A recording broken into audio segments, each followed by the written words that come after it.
नमस्कार। मैं सुधीर श्रीवास्तव ज्योतिष अनुसंधान केंद्र में आपका स्वागत करता हूं। मित्रों, आप लोगों ने मेरे चैनल को अगर अभी तक सब्सक्राइब नहीं किया है तो जल्द सब्सक्राइब करें ताकि मेरे आने वाले नए एपिसोड और वीडियोस की सबसे पहले आपको जानकारी मिल पाए। मित्रों, ज्योतिषीय परिचर्चा में जो हमारे वर्तमान में जो एपिसोड चल रहे हैं वह चल रहे हैं अष्टकूट मिलान के ऊपर। और अष्टकूट मिलान के अंतर्गत जो हॉरोस्कोप मैचिंग होती है, प्रपोज्ड वर और वधू के जो चार्ट्स होते हैं उसके अंतर्गत 8 प्रकार के गुण मिलान किए जाते हैं, 8 प्रकार के टेस्ट किए जाते हैं, जिनको लेकर के हमारी भी कुछ पीछे जो सीरीज आ रही है इसी के अंतर्गत आ रही है। और इसी श्रृंखला को कंटिन्यू करते हुए आज हम बात करेंगे योनि कूट विचार के ऊपर। योनि कूट विचार अष्टकूट मिलान के अंतर्गत यह भी एक महत्वपूर्ण टेस्ट है प्रपोज्ड वर और वधू के बीच में। इसके अंतर्गत जो अधिकतम मार्क्स मिलते हैं वो मिलते हैं 4 मार्क्स। तो सबसे पहले समझ लें योनि होती क्या है। मित्रों, ज्योतिष शास्त्र में हमारे जो नक्षत्र है इन्हें 14 योनियों के अंतर्गत विभाजित किया गया है। तो सबसे पहले हम समझ लें योनियां हैं कौन कौन सी। योनियां पहले समझ लें कौन कौन सी है। मित्रों, 14 योनियां होती हैं। अश्व, गज, मेष, सर्प, स्वान, मार्जार, मूषक, गौ, महिष, व्याघ्र, मृग, वानर, नकुल, सिंह। वैसे तो कहा गया है कि 84 लाख टाइप की योनियां बताई गई हैं और हम लोग मनुष्य योनि में जन्मे हैं, लेकिन कहा यह गया है हम लोग स्वाभाविक तौर पर तो मनुष्य हैं, लेकिन जिस प्रकार से हम लोगों ने मनुष्य योनि में जन्म लिया है उसी प्रकार के जो हमारे 27 नक्षत्र हैं इन सभी नक्षत्रों का 14 योनि जो हमने नाम की बात की, 14 योनियों की बात की है, इसी के अंतर्गत इनका डिवीजन हुआ, क्लासिफिकेशन हुआ, वर्गीकरण हुआ। मतलब हर एक नक्षत्र किसी न किसी योनि को बिलोंग करता है, किसी न किसी योनि को वो बिलोंग करता है, स्वामित्व रखता है अपने पास। तो मतलब क्या हुआ कि हर एक जो हमारे 27 नक्षत्र हैं वह 27 नक्षत्र 14 प्रकार की योनियों के अंतर्गत वर्गीकृत हुए। अब इसको समझ ले कि हमारे 27 नक्षत्र योनियों के अंतर्गत किस प्रकार से विभाजित हुए, पहले ये समझ लिया जाए।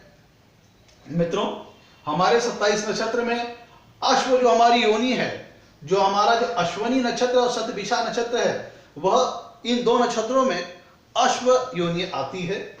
फिर हमारी भरणी और रेवती नक्षत्र के अंतर्गत गज योनि आती है। पुष्य और कृतिका नक्षत्र के अंतर्गत मेष योनि आती है। रोहिणी और मृगशिरा नक्षत्र के अंतर्गत सर्प योनि आती है। मूल और आद्रा नक्षत्र के अंतर्गत स्वान योनि आती है।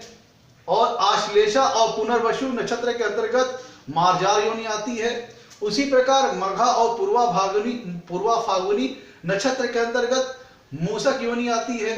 उसी प्रकार उत्तरा फागुनी और उत्तरा भाद्रपद नक्षत्र के अंतर्गत गौ योनि आती है। उसी प्रकार स्वाति नक्षत्र और हस्त नक्षत्र के अंतर्गत महिष योनि आती है। विशाखा और चित्रा नक्षत्र के अंतर्गत व्याघ्र योनि आती है। और ज्येष्ठा और अनुराधा नक्षत्र के अंतर्गत मृग योनि आती है। पूर्वाषाढ़ा और श्रवण नक्षत्र के अंतर्गत वानर योनि आती है। उत्तराषाढ़ा नक्षत्र के अंतर्गत नकुल श्रेणी आती है। अभिजीत भी इसके अंदर आता है, लेकिन हमने यहाँ पे शो नहीं किया है। और पूर्व भाद्रपद और धनिष्ठा नक्षत्र के अंतर्गत सिंह योनि आती है। कहने का मतलब हुआ कि हर एक नक्षत्र इन 14 योनियों में से किसी न किसी योनि को अंतर्गत वो विभाजित हुआ है। मतलब अब योनि का रोल यहाँ पे ये है कि जो आप ये 14 प्रकार की योनि देख रहे हैं, आपका जन्म जिस योनि के अंतर्गत हुआ है, मतलब आपका चंद्रमा जिस नक्षत्र में है उस नक्षत्र से आपकी योनि पता चल जाएगी। तो आपका जन्म जिस योनि के अंतर्गत हुआ है, तो नक्षत्र का जो योनि होता है, हर एक नक्षत्र की जो योनि होती है वो भी इंसान के गुण, दोष, स्वभाव, व्यवहार, स्वभाव, उसकी प्रवृत्ति, उसकी प्रकृति, सभी चीज को वो प्रभावित करती है, उसको वो कह लीजिए कि इन्फ्लुएंस करती है। मतलब नक्षत्र की जो योनियां होती हैं वो इंसान की प्रकृति, स्वभाव, व्यवहार, सभी चीज को वो प्रभावित करती हैं। तो योनि का रोल नक्षत्र युवा, एक तो हम स्वाभाविक तौर पर हम लोगों ने मनुष्य योनि में तो जन्म लिया ही है, लेकिन हर एक नक्षत्र की भी योनि होती है और 27 नक्षत्र को 14 योनियों के अंतर्गत विभाजित किया गया और इन्हीं योनियों का प्रभाव भी हमारे स्वभाव, हमारे व्यवहार, हमारे गुण दोष चीजों पर पड़ता है। तो योनि कूट विचार के अंतर्गत मूलतः इसका उद्देश्य क्या है? इसका उद्देश्य यह है कि जो होने वाले जो प्रपोज्ड वर और वधू हैं, इनके बीच में अगर अच्छा स्कोर आता है, जो हमारा सबसे उच्चतम मैक्सिमम मार्क है वो 4 है, तो इसका मतलब ये होता है कि दोनों के बीच में सामंजस्य काफी अच्छा बैठेगा, दोनों को वैवाहिक सुख काफी अच्छा प्रदान होगा, अच्छा वैवाहिक सुख मिलेगा, जो उनके वैवाहिक सुख को लेकर के भी काफी हद तक उत्तरदायित्व होगा। मतलब एक अच्छा योनि कूट विचार के अंदर जो पाया गया स्कोर है वो दोनों के बीच अच्छे सामंजस्य का सूचक है, अच्छे वैवाहिक सुख का सूचक है, अच्छे संतान सुख का सूचक है। मित्रों, तो जो योनि कूट विचार के अंतर्गत जो अधिकतम जो मैक्सिमम अंक प्राप्त होता है वो 4 अंक प्राप्त होता है। और इसमें भी जो हमारी योनियां हैं, जैसे आपको पता है कि वर की भी नक्षत्र की योनि होगी, वधु की भी नक्षत्र की, जो हमारे होने वाला प्रपोज वर है उसकी भी नक्षत्र की योनि होगी, और जो वधु की जो प्रपोज जो प्रवधु है उसकी भी नक्षत्र की योनि होगी। और हर एक योनियों की आपस में परस्पर संबंध स्थापित होते हैं, और योनियों के बीच में जो परस्पर संबंध है, या तो ये मधुर होंगे, या तो सम होंगे, या तो सम शत्रु होंगे, या पूर्णतः शत्रुता का व्यवहार होगा इनके आपस में। तो इसी प्रकार से जो 4 प्रकार के टेस्ट होते हैं, उन 4 प्रकार के टेस्ट के अंतर्गत जो आपके जो योनि कूट विचार के अंतर्गत 4 प्रकार के मार्क्स आपको मिलते हैं। पहला सबसे अच्छा माना गया है कि जब होने वाले वर और वधु की योनि एक ही हो, तो ये दोनों के बीच में सबसे अच्छे सामंजस्य का सूचक है, सबसे अच्छे वैवाहिक सुख का सूचक है। अगर दोनों की योनि एक होती है तो सबसे मैक्सिमम और उच्चतम मार्क्स 4 अंक प्राप्त होंगे। चलिए मान लीजिए कि अब दोनों की योनि एक नहीं है, लेकिन दोनों योनि आपस में मित्र हैं। मतलब मैंने जैसे बताया आपको 14 योनि का आपस में परस्पर एक दूसरे से किसी न किसी प्रकार का संबंध है, चाहे वो मित्रता का संबंध हो, चाहे वो सम का संबंध हो, चाहे वो बैर का संबंध हो। तो अगर वर और वधु की योनि एक हुई तो सबसे अच्छी बात, ये सबसे उच्च स्तर के सामंजस्य का सूचक है। अगर उसके बाद वर और वधु की योनि आपस में मित्र हुई तो भी ठीक है। इस दशा में इसे एक ही योनि जो होती है उससे थोड़ा कम शुभ माना जाएगा, और इसके अंतर्गत 3 अंक प्राप्त होंगे। अब तीसरा स्टेप आता है कि मान लीजिए वर जो प्रपोज वधु है, दोनों की योनियां एक दूसरे को लेकर के सम है, न्यूट्रल है, ना दोस्ती है ना दुश्मनी है, कंप्रोमाइजिंग है, तो उस दशा में 2 अंक प्राप्त होंगे। अब मान लीजिए कि चौथा स्टेप ये हुआ कि एक दूसरे में एक सम है एक शत्रु है, एक सम है एक शत्रु है, उस दशा में 1 अंक प्राप्त होगा।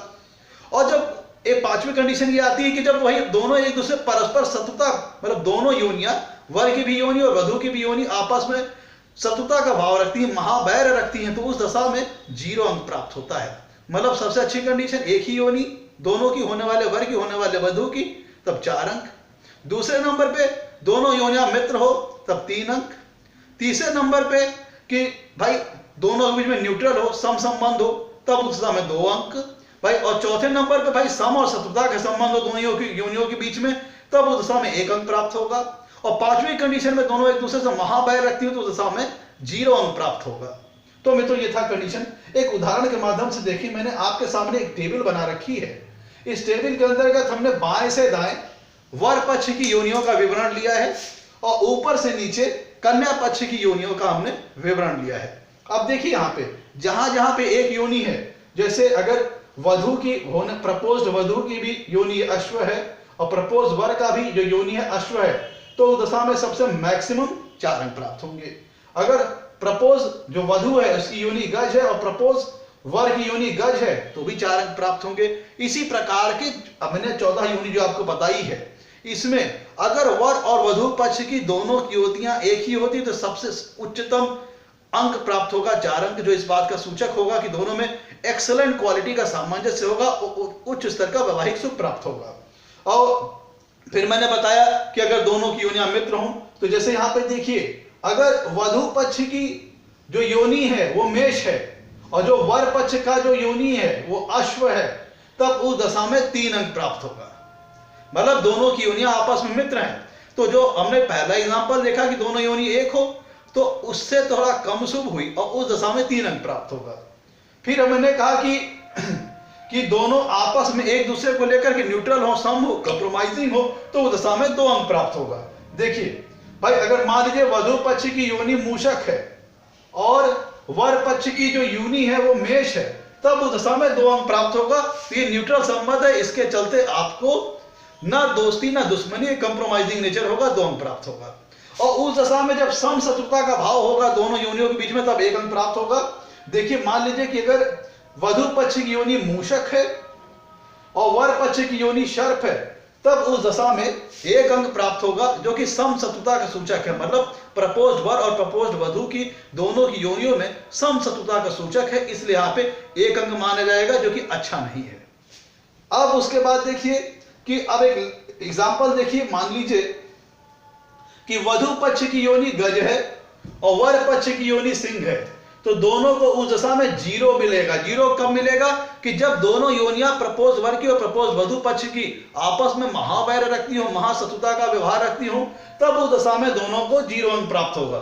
ये देखिए, मैंने तो इसे बताया था आपको कि 5 कंडीशन हो गई हमारी, कि पहले एक योनि सबसे अच्छी बात, पूर्णतः मैक्सिमम 4 अंक, मित्र होंगे दोनों योनि, वर पक्ष के वधु पक्ष के, तब 3 अंक, न्यूट्रल होंगे एक दूसरे को लेकर के, तब 2 अंक, सम शत्रुता का भाव होगा दोनों योनियों के बीच में, तब 1 अंक, और जब दोनों आपस में पूरी तरह से महावैर रखते हो, तब 0 अंक प्राप्त होगा। मित्रों, आपको करना क्या है, प्रोसेस क्या है कि आपको वर पक्ष की जो जन्म नक्षत्र की जो योनि होगी उसको नोट डाउन करना है, वधु पक्ष के जन्म नक्षत्र की जो योनि होगी उसको नोट डाउन करना है।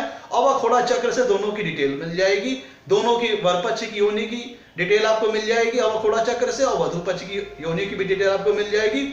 जन्म नक्षत्र जिस योनि में होगा वर पक्ष का, उसको नोट कर लीजिए, वधु पक्ष का जन्म नक्षत्र की जो योनि होगी उसको नोट कर लीजिए, और दोनों को ला करके इस सारणी से आप मैच कर सकते हैं। मैंने बताया आपको 14 योनियों का आपस में परस्पर किसी न किसी प्रकार का संबंध है, वो चाहे संबंध शुभ हो चाहे अशुभ। तो आप यहाँ पे इस सारणी की मदद से वर पक्ष की योनि आपको पता होगी, वधु पक्ष की योनि पता होगी, तो आप देख सकते हैं कि दोनों के बीच में कैसा मार्क्स आ रहा है। और जब अगर मान लीजिए 0 हो गया, अगर मार्क्स यहाँ पे योनि कूट विचार के अंतर्गत 0 हो रहा है, तो इसको हम योनि कूट दोष मानेंगे। अब इसका परिहार कैसे है? मान लीजिए अगर 0 अंक प्राप्त हुआ, तो अब इसका परिहार यह है कि वर पक्ष और वधु पक्ष के दोनों के राशि के स्वामी अगर आपस में मित्र हैं, या फिर वर पक्ष और वधु पक्ष के राशि के स्वामी, दोनों पक्ष के राशि के स्वामी एक ही ग्रह है, तो भी उस दशा में अगर योनि कोट दोष आ रहा है तो उसका परिहार हो जाएगा। और दोनों की वर पक्ष की चंद्र की राशि, मान लीजिए वर पक्ष की चंद्रमा और वधु पक्ष का चंद्रमा, दोनों का चंद्रमा नवांश में जिस राशि में होगा, दोनों के राशिधिपति अगर आपस में मित्र हुए तो भी योनि कोट दोष का परिहार हो जाएगा। अगर दोनों के चंद्रमा नवांश में एक ही राशि में हुए, मतलब दोनों के जो वर पक्ष के चंद्रमा और वधु पक्ष का चंद्रमा नवांश में मान लीजिए किसी एक ही ग्रह के राशियों में स्थित हुए, तो भी योनि कोट दोष का परिहार हो जाएगा। और अगर भकुट दोष हमारा शुद्ध है तो भी योनि दोष का परिहार हो जाएगा। तो मित्रों, ये था आज हमारा टॉपिक, जो कि योनि कोट विचार के ऊपर था। आपसे कहना है मेरे वीडियो को लाइक करें, मेरे चैनल को सब्सक्राइब करें।